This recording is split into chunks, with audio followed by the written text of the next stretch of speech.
Hello प्यारे बच्चों। तो आप सभी का स्वागत है हमारे YouTube channel alpha education classes में।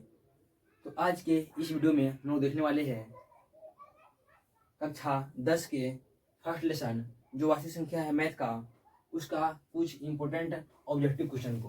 तो देखते हैं, चलते हैं।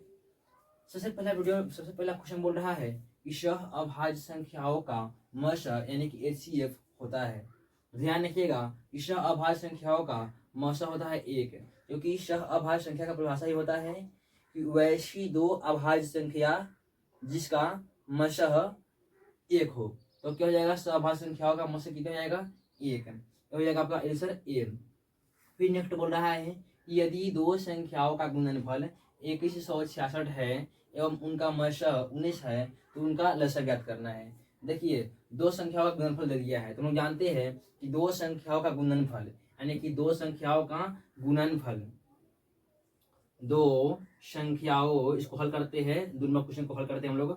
दो संख्याओं का गुणनफल बराबर एलसीएम यानी कि लसअ गुणे मशअ, एलसीएम गुणे HCF। चलिए, दो संख्या का गुणनफल कितना दिया हुआ है? 2166 यानी कि 166 और लसअ कितना दिया हुआ है? अच्छा, लसअ ज्ञात करना है। और मशअ कितना दिया हुआ है? 19 यानी कि लसअ का जगह पर लसअ लिख देंगे, उसको ज्ञात करना है। और जो मशअ दिया है 19 दिया है। एक गुना में इधर आएगा तो भागा में, यानी कि 2166 भागा 19 बराबर में कितना जाएगा? लसअ। देखिए, इसको निकालेंगे, काटेंगे तो 19 एकम 19 बचा कितना? 2 6 यानी कि फिर 19 एकम 19 बचा 7 6 19 चौका 76 यानी कि ऐसा कितना आया है? लसअ हमारा 114। जहाँ 114 है वो टिक मार देंगे। ये नहीं है, ये नहीं है, आपका आंसर हो जाएगा सी, ऑप्शन सी हो जाएगा। 100 कितना? 114 होगा, 114 ऑप्शन सी। तो ये हो गया आपका दो। बढ़ते हैं भी आगे, चलते हैं। अब बढ़ते हम लोग 3 नंबर की ओर। बोल रहा है कि यदि ए बराबर 2/3 गुने 3 गुने 5 और बी बराबर 2/4 गुने 5 गुने 7 है, तब लसअ ए बी का होगा। यानी कि ए बी का लसअ निकालना है, यानी कि ए बी का एलसीएम कैसे निकलेगा? देखिए, हम लोग सीखे हैं 3 नंबर सवाल को हल कर रहे हैं। क्या सीखे हैं हम लोग? सीखे हैं यहाँ पे हल कर रहे हैं हम लोग 3 नंबर सवाल को कि अगर ए दिया रहेगा, कितना दिया हुआ है? 2/3 नहीं कि 2/3 नहीं कि 2 गुने 2 गुने 2 अगुने 3 अगुने 5, ये हम लोग पूरा कर लिए। और बोल रहा है बी बराबर कितना? 2/4 यानी कि 2 गुने 2 गुने 2 गुने 2 दो लिखना है 4 बार, गुने 5 और गुने 7।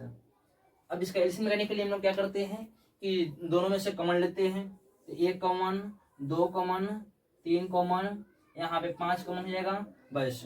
अब एलसीएम निकालना है ना, एलसीएम, तो क्या करेंगे? कॉमन लगा लिख लेंगे 1 2 3 यानी कि 2 3 के लिखना है और 1 5 लिखना है। बचा क्या? 3 तो गुना में 3 लिखना है। बचा 1 2 तो गुना में 2 लिखना है। और बचा 7 तो गुना में 7 लिख लेंगे, इस तरह से। और देखिए, सबको गुना करते हैं तो 2 दूना 4 दूना 8 बचे 40, 40 तिहाई होता है 120, 120 दूना 240 और 240 सत्य करना है, यानी कि 240 सत्य कर देंगे।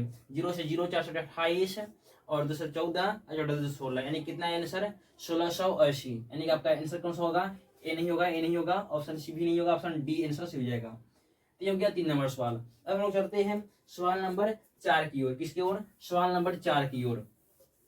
तो हम लोग सॉल्व करते हैं सवाल नंबर 4 को। देखिए, बोल रहा है कि यदि एम एक धनात्मक पूर्णांक है तो धनात्मक विषम पूर्णांक का रूप क्या होगा? बोल रहा है कि एम एक धनात्मक पूर्णांक है तो धनात्मक विषम पूर्णांक का रूप क्या होगा? देखिए, धनात्मक विषम पूर्णांक खोज रहा है। यहाँ पे हम लोग एम का मान कुछ रख लेते हैं 1।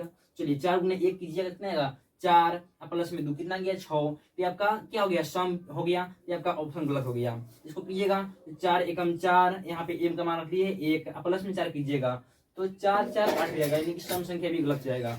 यहाँ पे देखिएगा तो 4 एकम 4 प्लस में 1 5 आ गया। 5 जो था आपका विषम संख्या था, तो सही हो जाएगा। ये भी आपको सही जाएगा। कौन सा आंसर? तो ऑप्शन सी, ये भी सही हो गया।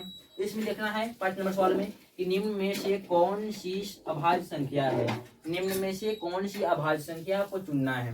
ऑप्शन दिया है 27, 35, 13 और 56। तो अब भाज्य संख्या वही होता है जो किसी भी संख्या से भागने लगे। 27, 3 में 27, ये भाज्य लगता है, आपका नहीं होगा। 35, 7 25 35, ये भी लगता है, ये भी नहीं होगा। 13 केवल 1 के 12 में है, तो 13 का आंसर हो जाएगा। ये था हमारा आज का वीडियो। मिलते हैं फिर इसी तरह के नेक्स्ट वीडियो में। तब तक के लिए जय हिंद दोस्तों।